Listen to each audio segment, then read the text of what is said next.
दोस्तों, हमने आज की अपनी कथा रामायण से ली है। तो आइए शुरू करते हैं। सुबह मेघनाद से लक्ष्मण का अंतिम युद्ध होने वाला था। वह मेघनाद जो अब तक अविजित था, जिसकी भुजाओं के बल पर रावण युद्ध कर रहा था।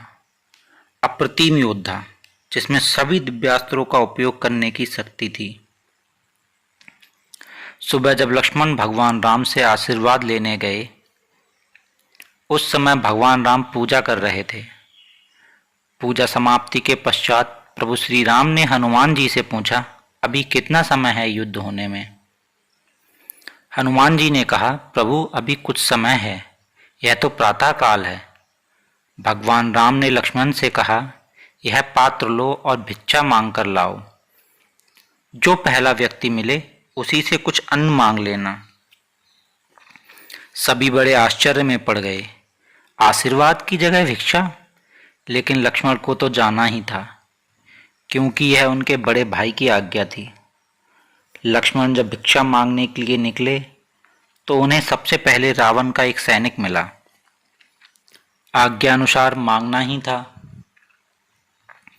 यदि भगवान की आज्ञा न होती तो लक्ष्मण उस सैनिक को वहीं मार देते, परंतु वे उससे भिक्षा मांगते हैं।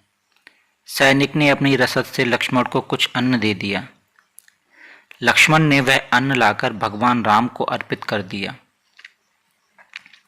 तत्पश्चात भगवान राम ने उन्हें आशीर्वाद दिया, विजयी भव। भिक्षा का मर्म किसी की भी समझ में नहीं आया, पर कोई पूछ भी नहीं सकता था। बस यह प्रश्न सबके अंदर ही रह गया। फिर भीषण युद्ध हुआ। अंत में मेघनाद ने त्रिलोक की अंतिम शक्तियों को लक्ष्मण पर चलाया। ब्रह्मास्त्र, पाशुपात्र, वैष्णवास्त्र, इन अस्त्रों की कोई काट न थी। लक्ष्मण ने सिर झुकाकर इन अस्त्रों को प्रणाम किया। सभी अस्त्र उनको आशीर्वाद देकर वापस चले गए। उसके बाद राम का ध्यान करके लक्ष्मण ने मेघनाद पर बाण चलाया। वह हंसने लगा। देखते ही देखते मेघनाद का सिर कटकर जमीन पर गिर गया और उसकी मृत्यु हो गई। उसी दिन संध्या काल में भगवान राम शिव की आराधना कर रहे थे। भगवान राम ने लक्ष्मण को सुबह भिक्षाटन हेतु क्यों भेजा था, यह प्रश्न तो अभी तक प्रश्न ही रह गया था। तो हनुमान जी ने कहा, प्रभु आप आज्ञा दें तो एक प्रश्न है। भगवान राम की अनुमति मिलने पर हनुमान जी ने पूछा, प्रभु वह भिक्षा का मर्म क्या है? भगवान मुस्कुराने लगे और बोले, मैं लक्ष्मण को जानता हूँ, वह अत्यंत क्रोधी स्वभाव के हैं, लेकिन युद्ध को क्रोध से नहीं विवेक से जीता जाता है।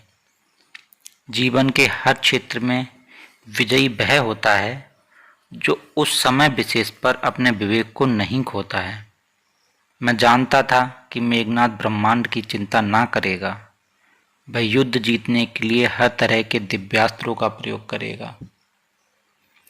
इन अमोघ शक्तियों के सामने ताकत नहीं, सिर्फ और सिर्फ विनम्रता ही काम कर सकती थी। इसलिए मैंने लक्ष्मण को सुबह झुकना बताया।